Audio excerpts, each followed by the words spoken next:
Welcome to Sasi media. So இனிமே வந்து big பாஸில் டைட்டில் வின்னர் யார் ஜெயிக்க போகிறா அப்படிங்கிற எல்லா பஞ்சாயத்தையும் முடிச்சு வச்சுட்டு அடுத்த ஒரு பஞ்சாயத்தை ஆரம்பிச்சிருச்சு.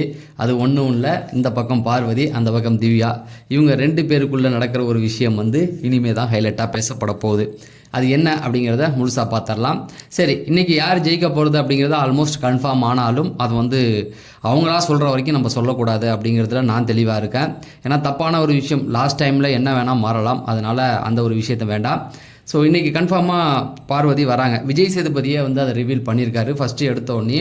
ஃபஸ்ட்டு கமருதீனை கூப்பிட்டு பேசியிருக்காரு. பேசிவிட்டு அதுக்கப்புறமேட்டுக்கு பார்வதி வரலையா அப்படின்னு சொன்னதுக்கு பார்வதி நேற்று ஃப்ளைட்டை மிஸ் பண்ணிட்டாங்க, இன்றைக்கி வந்துடுவாங்க அப்படிங்கிறது நமக்கு ஒரே ஒரு எபிசோடு தானே. பிகினிங்கில் இவர் வந்துடுவார் கமருதீன், அதுக்கப்புறம் அந்த எண்டில் தான் அவங்க வருவாங்க பார்வதி. இது ஒரு விஷயம்.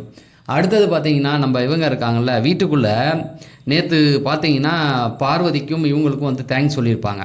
அப்போ லைவில் என்னாச்சு அப்படின்னா எல்லாருமே ஏஞ்சி பார்வதி இவங்களுக்கு கமருதீன் பற்றி பேசும்பொழுது அரோராவும் திவ்யாவும் உட்காந்தே இருப்பாங்க. ஏஞ்சி அவங்களாம் கை தட்டுவாங்க. இவங்க 2 பேரும் உட்காந்தே இருப்பாங்க. லைவில் அதை காமிச்சாங்க, ஒன்னொரு ஷோவில் காமிக்கல.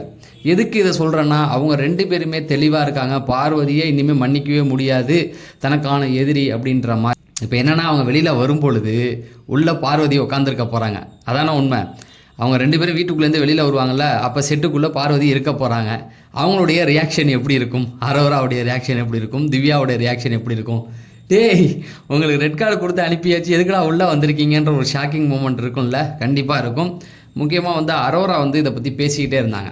அவளோட என்னெல்லாம் கம்பேர் பண்ணது போன மண்டே கூட இதை பற்றி பேசிகிட்டு இருந்தாங்க. யார் விக்கல்ஸ் விக்ரம் கூட 2 நாளைக்கு முடி கேட்டாப்ல, நீ எதுக்கு பார்வதி மாதிரி பேசுகிறேன்னா, உலகத்தில் யார் கூட வேணாலும் என்னை கம்பேர் பண்ணு, பார்வதி கூட கம்பேர் பண்ணாத அப்படிங்கிற மாதிரி சொல்லியிருந்தாங்க.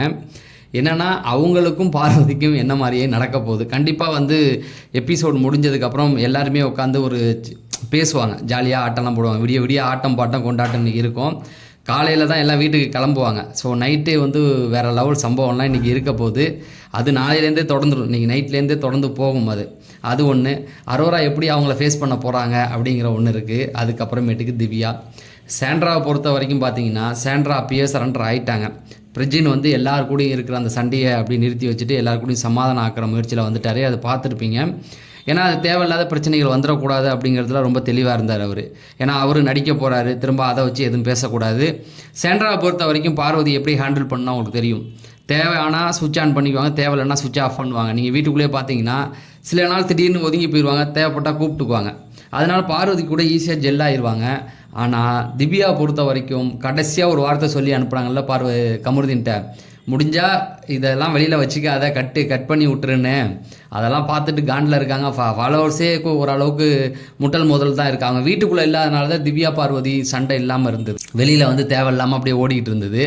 ஆனால் இனிமேல் எபிசோடு முடிஞ்சோன்னா பார்வதி உள்ளே வந்துட்டாங்களா, சீசன் வின்னர் ஆரம்பித்ததுலேருந்து வெளியில் வந்து அவங்க திரும்ப இன்டர்வியூலாம் கொடுக்க போகிறாங்கங்கிற மாதிரி தான் செய்தி வருது பார்வதி.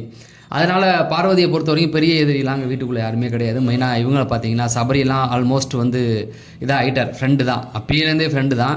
அந்த ஒரு கண்ணில் அடித்தது கூட ஒரு பெருசாக பார்க்கப்படலை, அதெல்லாம் விட்டுருவாங்க. ஸோ திவ்யாவுக்கும் அவங்களுக்கும் தான் ஒரு முட்டல் முதல் ஹெவியாக இருக்க போகுது. இந்த பக்கம் பார்த்தீங்கன்னா சாண்ட்ரா வந்து பார்வதி கூட சேர்கிறதுக்கு நிறைய வாய்ப்புகள் இருக்குது. திவ்யா வந்து வீட்டுக்குள்ளே கனிக்கிட்ட சொல்லிட்டாங்க, அவங்க நடிச்சுக்கிட்டு தான் இருக்காங்க சாண்ட்ரா அப்படின்னு. ஸோ இதெல்லாம் வந்து இனிமேல் தொடர்ந்து நடக்க போகுது. என்னை பொறுத்த வரைக்கும் திவ்யா வெளியில் வந்து பார்வதி செட்டுக்குள்ளே இருக்கிறத பார்த்து எந்த மாதிரி ரியாக்ட் பண்ண போகிறாங்க அப்படிங்கிறதான். டைட்டில் யார் வேணால் ஜெயிச்சுட்டு போட்டோம், ஆனால் எனக்கு இருக்கிறது ஒரே ஒரு தான், இந்த ஸ்டேஜில் என்ன நடக்க போகுது அப்படிங்கிறது தான்.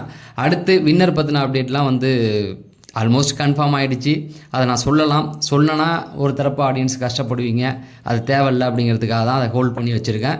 என்னை பொறுத்த வரைக்கும் அங்கே வின்னர் அறிவிக்கட்டும், அப்போ நான் கண்டிப்பாக அப்டேட் கொடுக்குறேன் அப்படிங்கிறத சொல்லி நான் விடைபெறேன். அதே போல் நான் காலைல சொன்னது தான், இந்த இப்போ வந்திருக்கிறது நம்மளுடைய இன்னொரு சேனல், சப்ஸ்கிரைப் பண்ணி வைங்க. அதில் வந்து இப்போ எதுவுமே போடலை, 3 மாதம் ஆகுது. அடுத்தடுத்து பிக் பாஸ் முடிஞ்சு நம்ம ஏதாவது அதில் கண்டென்ட் போடலாம் அப்படிங்கிறத சொல்லி கண்டிப்பாக சப்ஸ்கிரைப் பண்ணுங்கள் அப்படிங்கிறத சொல்லி விடைபெறேன். நன்றி, வணக்கம்.